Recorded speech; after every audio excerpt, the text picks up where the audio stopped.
Hello good morning friends, कैसे हो आप सभी। आई होप आप सभी बेहतर होंगे और मेरी क्लास में आप सभी का बहुत बहुत स्वागत है। यहाँ पर हम यूजीसी नेट के लिए प्रिपरेशन कर रहे हैं, खासकर पेपर 1 की, और पेपर 1 के साथ साथ हम अपने पेपर 2 को भी लेकर के चलेंगे, लेकिन थोड़ा समय लगेगा। चलिए, तो यहाँ पर हमारा जो टॉपिक चल रहा है वो चल रहा है रिसर्च के कौन कौन से स्टेप्स होते हैं। हमने रिसर्च के कुछ स्टेप्स को पढ़ लिया है और अभी हमारा कुछ और स्टेप्स बाकी है। जैसे ही हमारा रिसर्च का स्टेप्स कंप्लीट हो जाएगा, हम रिसर्च में थोड़ा आगे बढ़ेंगे और अच्छे से समझेंगे चीजों को। रिसर्च एक ऐसा टॉपिक है जिसे आपको अच्छे से समझना बहुत ही ज्यादा इंपॉर्टेंट है, क्योंकि इसका वेटेज जो होता है वो एग्जाम में बहुत ही, वैसे तो हर यूनिट का अपना अपना सेम ही वेटेज है, लेकिन रिसर्च से क्वेश्चन अच्छे बनते हैं और रिसर्च का क्वेश्चन आपको समझना बहुत जरूरी है, क्योंकि फर्दर आगे आपको रिसर्च के स्टेप्स आगे काम आएंगे। इसलिए जो भी पढ़िए अच्छे से पढ़िए, समझ के पढ़िए। चलिए, तो टीचिंग एप्टीट्यूड मैंने बहुत ही अच्छे से कंप्लीट करा दिया है। कुछ कुछ छोटे छोटे टॉपिक्स हैं जो कि मैं आपको बीच बीच में कराते रहूंगी, लेकिन फिलहाल हमारा चल रहा है रिसर्च एप्टीट्यूड। अगर आपने मेरी टीचिंग एप्टीट्यूड वाली वीडियो नहीं देखी है तो प्लेलिस्ट में जाइए और देखिए, वहां पर मैंने बहुत ही अच्छे से समझाया है। और साथ ही साथ रिसर्च एप्टीट्यूड के भी जितने भी वीडियोस बने हैं, आप प्लेलिस्ट में जाकर उसको भी एक बार जरूर से चेकआउट करिएगा। मेरी मोटिवेशन बनाए रखने के लिए प्लीज मुझे एक लाइक जरूर करिएगा, उससे मुझे बहुत ही ज्यादा मोटिवेशन मिलता है और आप लोगों का प्यार जो है वो मुझे मोटिवेट करता है, जिससे मैं आप लोगों के लिए और भी ज्यादा मेहनत करती हूँ। चलिए, तो यहाँ पर हम अपने टॉपिक को स्टार्ट करते हैं। और कल की क्लास में हमने वेरिएबल्स के बारे में पढ़ा था बहुत ही अच्छे से। अगर आपने नहीं देखी है तो एक बार जाकर के पढ़ लीजिएगा, क्योंकि जब तक आप वेरिएबल्स को नहीं समझोगे तब तक आप आज की क्लास को नहीं समझ पाओगे। इसलिए वेरिएबल्स को समझना बहुत ही ज्यादा इंपॉर्टेंट है। और आज की क्लास में हम पढ़ने वाले हैं हाइपोथेसिस के बारे में, कि हाइपोथेसिस क्या होता है, कौन कौन से टाइप के हाइपोथेसिस होते हैं। तो चलिए अपने क्लास को स्टार्ट करते हैं।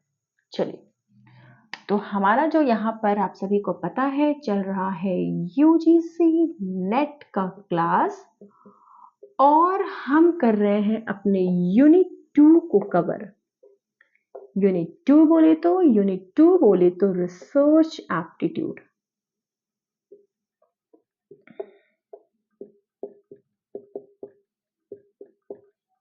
रिसर्च एप्टीट्यूड की क्लास हम सभी कर रहे हैं, और रिसर्च एप्टीट्यूड में आज हम पढ़ने वाले हैं एक बहुत ही अच्छा सा टॉपिक, हाइपोथेसिस। कि बहुत ही अच्छा सा टॉपिक है जो कि हर रिसर्चर को या हर यूजीसी नेट के स्टूडेंट को इसके बारे में डिटेल में पढ़ना बहुत ही ज्यादा जरूरी है। चलिए, तो सबसे पहले हम जानते हैं कि हाइपोथेसिस क्या होता है। कल जब हमने वेरिएबल्स की क्लास को हम कर रहे थे तो हमने उसमें दो चीजों के बारे में देखा था। एक तो हमने देखा था सिलेबस के बारे में, और दूसरा हमने क्या देखा था, दूसरा हमने स्लीप आवर के बारे में देखा था। ठीक है, ये दो चीजों के बारे में देखा था। मान लीजिए कि ये आपका एक वेरिएबल है और ये आपका दूसरा वेरिएबल है। ठीक है, इन दोनों चीजों के बारे में हमने कल की क्लास में बहुत अच्छे से जाना था। ठीक है, हाइपोथेसिस क्या करता है। हाइपोथेसिस किसी भी दो चीजों के बीच में अगर रिलेशनशिप है तो उसे प्रूव करता है। ठीक है, मतलब हाइपोथेसिस क्या किया। हाइपोथेसिस बेसिकली है क्या। हाइपोथेसिस बेसिकली एक स्टेटमेंट होता है जो कि किसी भी रिसर्चर के माइंड से डेवलप होता है, या फिर किसी भी रिसर्चर का अजम्पशन होता है। सपोज दैट रिसर्चर ने एक स्टेटमेंट दिया। स्टेटमेंट क्या होना चाहिए, रिटन फॉर्म में होना चाहिए। ठीक है, एक रिसर्चर ने एक स्टेटमेंट दिया। क्या स्टेटमेंट दिया, कि वैसे बच्चे जो ज्यादा सोते हैं उनकी सिलेबस को कवर करने में बहुत ज्यादा समय लगता है, और या फिर वो अपना सिलेबस कंप्लीट नहीं कर पाते। वैसे बच्चे जो ज्यादा सोते हैं वो अपना सिलेबस कंप्लीट नहीं कर पाते, और वैसे बच्चे जो कम सोते हैं वो अपना सिलेबस को कंप्लीट कर लेते हैं। ये स्टेटमेंट किसी रिसर्चर ने पास किया। अब ये स्टेटमेंट को तो उसने पास कर दिया। ठीक है, तो ये स्टेटमेंट क्या है, एक हाइपोथेसिस है, क्योंकि रिसर्चर ने अपने माइंड के एजम्पशन पर दो वेरिएबल्स के बीच में रिलेशन को देखते हुए उसने क्या किया, उसने एक स्टेटमेंट को पास कर दिया। ठीक है, यही आपका होता है हाइपोथेसिस। लेकिन चीज यहां पर खत्म नहीं होती। एक बार फिर से मैं आपको बताती हूँ कि हाइपोथेसिस बेसिकली क्या होता है।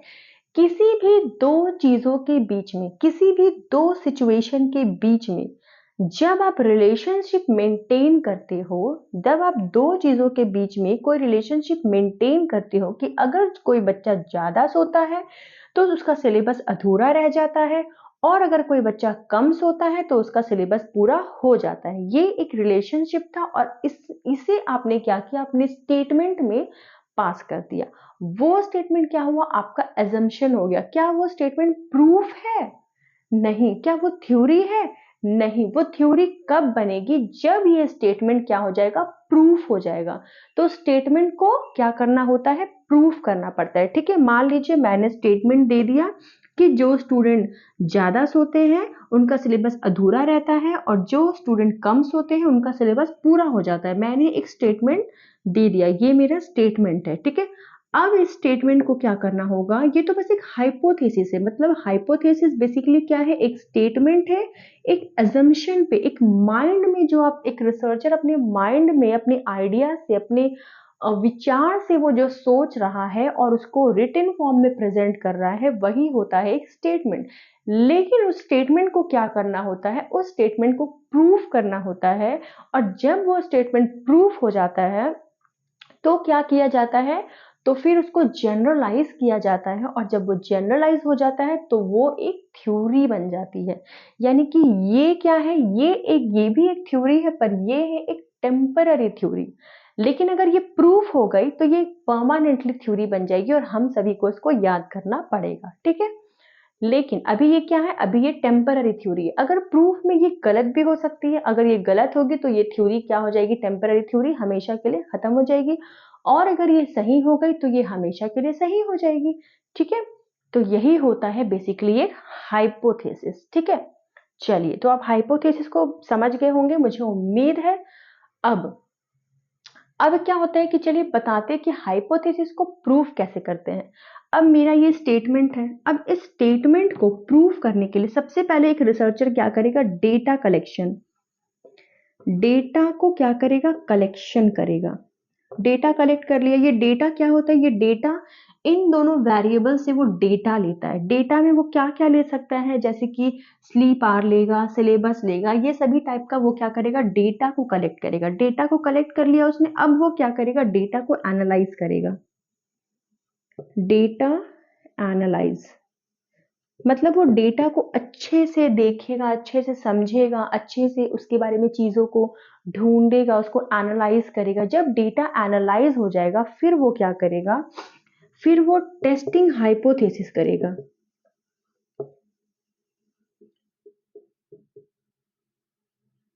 कल मैंने आपको बताया था ना, जो बच्चे 6 घंटा सो रहे हैं उसका सिलेबस 100% कंप्लीट हो रहा है, जो बच्चे 8 घंटा सो रहे हैं उनका सिलेबस 80% हो रहा है। तो इस तरह से वो क्या करेगा, इस तरह से वो डेटा को एनालाइज करेगा और फिर उसको टेस्ट करेगा, फिर उसको वो देखेगा क्या एक्चुअल में ऐसा हो रहा है। वो कैसे टेस्ट करेगा, वो अलग अलग पीपल्स को लेगा, अलग अलग क्या करेगा, वो सैंपल्स को लेगा और क्या करेगा, उस पर पुट करके देखेगा कि क्या ये हो रहा है। अगर ये हो रहा है तो क्या होगा, वो उसके बेसिस पर वो क्या करेगा, इसके बेसिस पर वो रिजल्ट निकालेगा,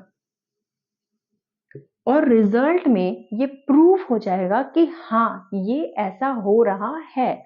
और अगर ऐसा नहीं हो रहा है तो इसके रिजल्ट में ये प्रूफ हो जाएगा कि ये जो हाइपोथेसिस पास किया गया था वो हाइपोथेसिस क्या है, रॉन्ग है। तो इस तरह से एक रिसर्चर क्या करता है, इस तरह से एक रिसर्चर अपने हाइपोथेसिस को क्रिएट करता है और उसे प्रूफ करने की कोशिश करता है। जैसे ही रिजल्ट में आपका प्रूफ हो जाएगा, वो जो टेम्पररी थ्योरी थी वो क्या हो जाएगी, एक परमानेंट थ्योरी बन जाएगी। तो यही था हमारा बेसिकली हाइपोथेसिस। अब हम जानेंगे कि हाइपोथेसिस के टाइप्स कौन कौन से होते हैं। तो आइए जानते हैं द टाइप्स ऑफ हाइपोथेसिस। चलिए, इससे आप एक बार देख लें। चलिए,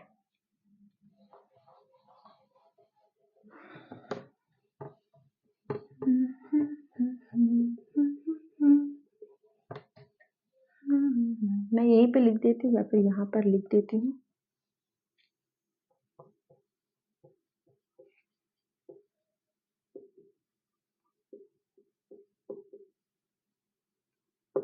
टाइप्स ऑफ हाइपोथेसिस। हाइपोथेसिस के कौन कौन से टाइप्स होते हैं आज हम जानेंगे उसके बारे में। ठीक है, हमने हाइपोथेसिस को बहुत अच्छे से समझ लिया और अब हम हाइपोथेसिस के टाइप्स के बारे में जानेंगे। चलिए सबसे पहले बात करते हैं type number 1।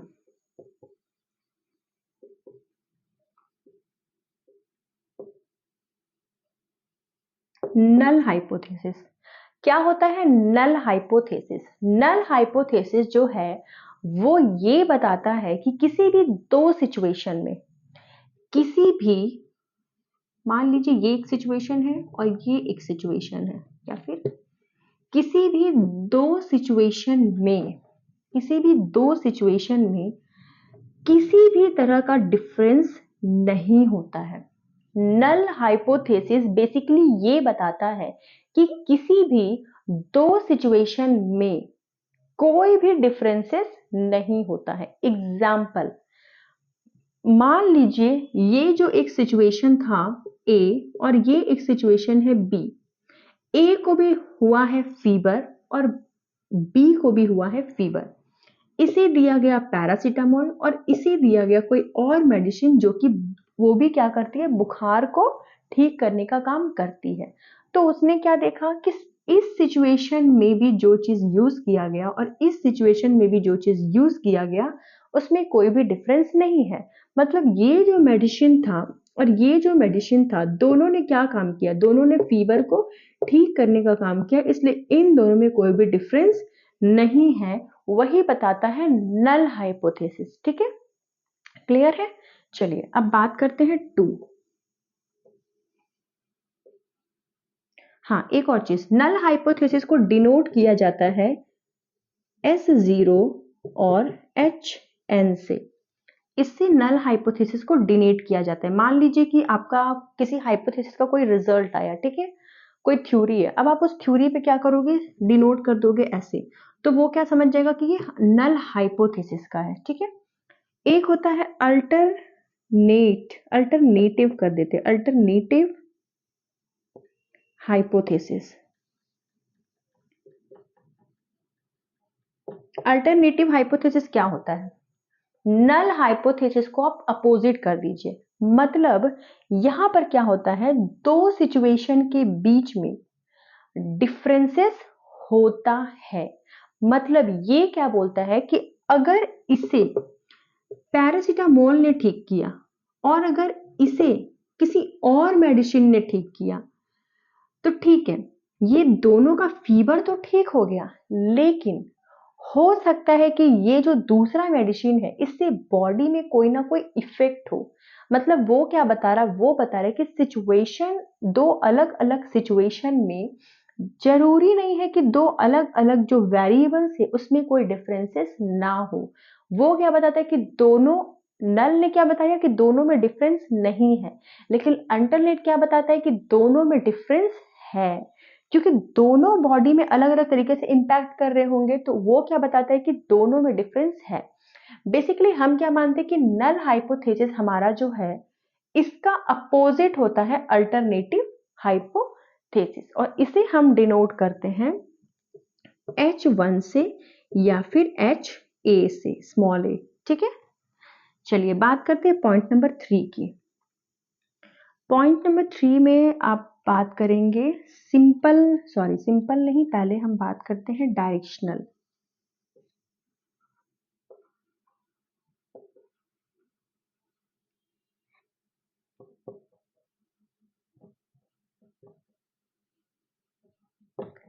Directional hypothesis. Directional hypothesis क्या बताता है, मान लीजिए ये दो सिचुएशन है, ठीक है, मान लीजिए ये क्या है आपका, ये आपका स्किन प्रोडक्ट है। ठीक है, मान लीजिए ये स्किन प्रोडक्ट है और यहां पर आपको इसको यूज करने से स्किन प्रॉब्लम हो गया। तो ये दो चीजों के बीच में क्या कर रहा है, रिलेशनशिप है। एक आपका क्या है, एक आपका स्किन प्रोडक्ट है और इस प्रोडक्ट को यूज करने से आपके स्किन में क्या हो गया, प्रॉब्लम हो गया।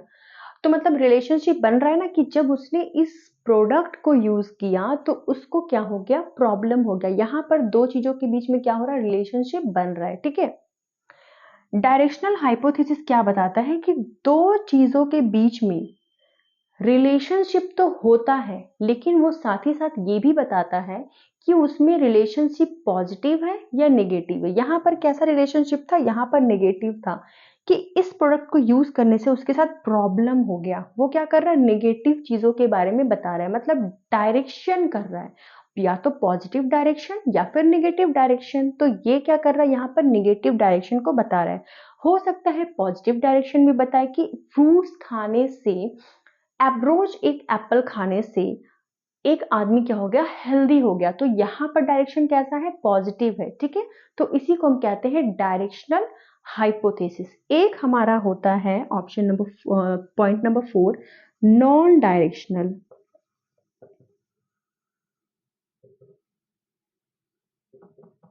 नॉन डायरेक्शनल हाइपोथेसिस ये क्या बताता है आपका, ये वही बताता है कि दो चीजों के बीच में, दो सिचुएशन के बीच में रिलेशनशिप तो है, लेकिन वो उसका नेचर नहीं बताता, मतलब कि वो पॉजिटिव है या नेगेटिव है, वो कोई भी डायरेक्शन को क्या करता है, नहीं बताता है। उसे ही हम कहते हैं नॉन डायरेक्शनल हाइपोथेसिस। यहां तक भी आपको समझ में आ गया? तो हमने क्या समझा, null hypothesis, alternative hypothesis, directional hypothesis, non directional hypothesis. अब बात करते हैं पॉइंट नंबर 5 की।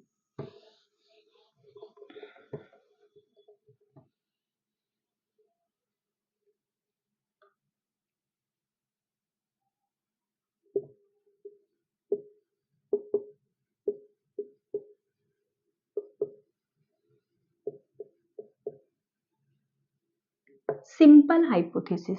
सिंपल हाइपोथेसिस आपका क्या बताता है, सिंपल हाइपोथेसिस ये बताता है कि एक इंडिविजुअल, सॉरी, एक इंडिपेंडेंट वेरिएबल में अगर आप चेंज करते हो तो एक डिपेंडेंट वेरिएबल में भी चेंजेस होता है। ये इंडिपेंडेंट वेरिएबल और डिपेंडेंट वेरिएबल मैंने आपको कल के क्लास में बताया था कि वेरिएबल वाले क्लास में अगर आपने नहीं देखी है तो प्लीज एक बार जाकर के देखिए, उसमें मैंने बहुत ही अच्छे से डिटेल वाइज बताया है कि इंडिपेंडेंट वेरिएबल और डिपेंडेंट वेरिएबल क्या होता है। ठीक है, आज के क्लास में मैं आपको उतना डिटेल में हर चीज नहीं बता सकती, इसलिए आपको एक क्लास पहले देखना पड़ेगा।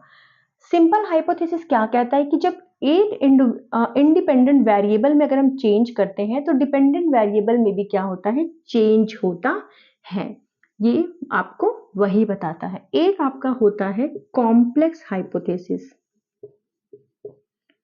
कॉम्प्लेक्स हाइपोथेसिस ये आपका क्या बताता है कि एक नहीं, दो या दो से ज्यादा, या तो दो होना चाहिए, एक नहीं, एक होगा तो सिंपल हो जाएगा, दो या दो से ज्यादा इंडिपेंडेंट वेरिएबल में अगर हम चेंज करें तो दो या दो से ज्यादा डिपेंडेंट वेरिएबल में भी क्या होता है, चेंजेस आता है। वैसे सिचुएशन में हम क्या बोलेंगे कि कौन सा हाइपोथेसिस है, कॉम्प्लेक्स हाइपोथेसिस है। ठीक है, ये भी आपको अच्छे से क्लियर हो गया होगा। चलिए बात करते हैं, ये 6 है। एक होगा आपका कैजुअल।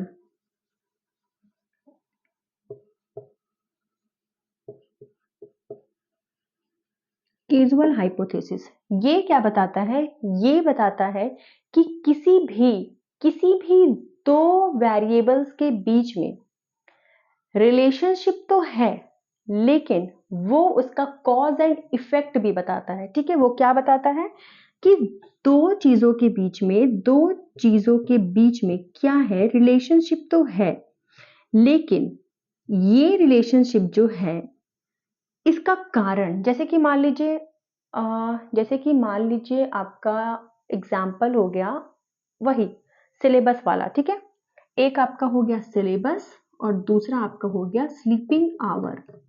मतलब अगर हम स्लीपिंग आवर को कम रखते हैं तो सिलेबस ज्यादा कंप्लीट होता है, अगर हम स्लीपिंग आवर्स को बढ़ाते हैं तो सिलेबस हमारा कम कंप्लीट होता है। तो यहाँ पर एक रिलेशनशिप मेंटेन हो गया। अब कॉज एंड इफेक्ट को भी ये बताता है। ये क्या बताता है, कॉज प्लस इफेक्ट को भी बताता है।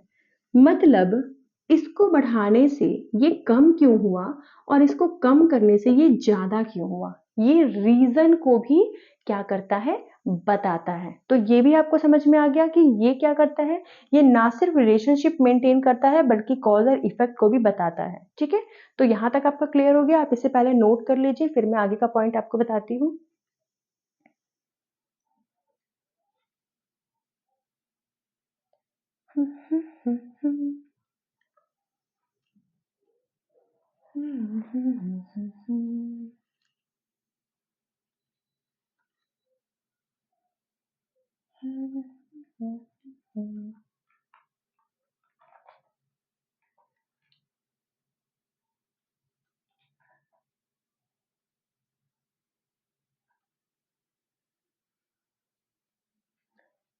चलिए इसको मैं कर देती हूँ रफ।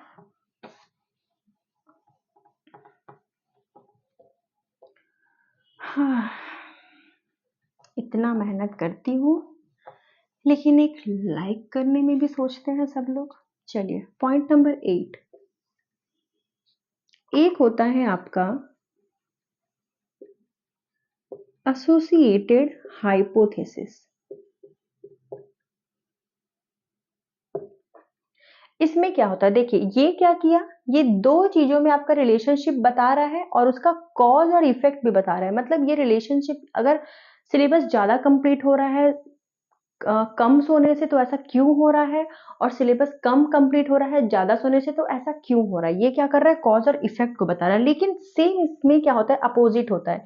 ये क्या करता है, दो चीजों के बीच में रिलेशनशिप तो बताएगा लेकिन यहां पर कॉज भी नहीं होता है और इफेक्ट भी नहीं बताया जाता है कि ऐसा क्यों हो रहा है, क्यों काहे हो रहा है, हमको कुछ मतलब नहीं है, बस हो रहा है, हमको इससे मतलब है, रिलेशनशिप है मुझे बस इससे मतलब है। ये कौन आपका बताता है, ये आपका बताता है एसोसिएटेड हाइपोथेसिस। और लास्ट एक पॉइंट है, पॉइंट नंबर 9, डिक्लेरेटिव हाइपोथेसिस।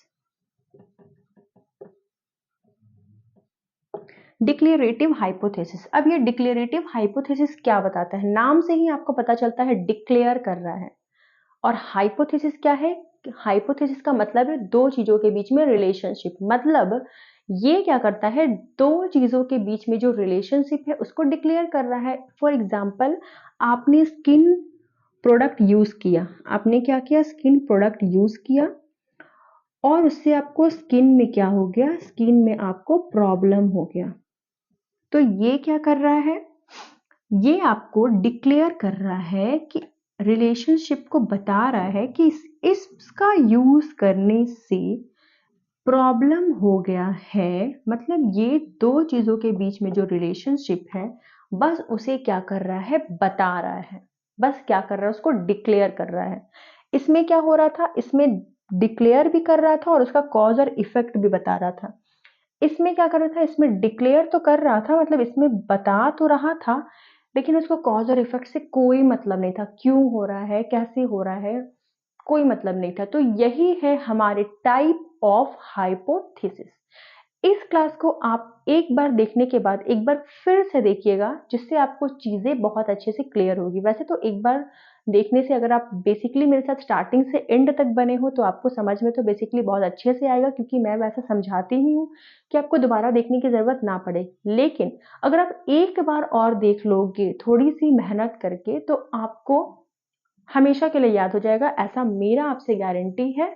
तो चलिए आज का क्लास यहीं पे हम एंड करते हैं और मिलते हैं अपनी अगली क्लास में। Thank you so much.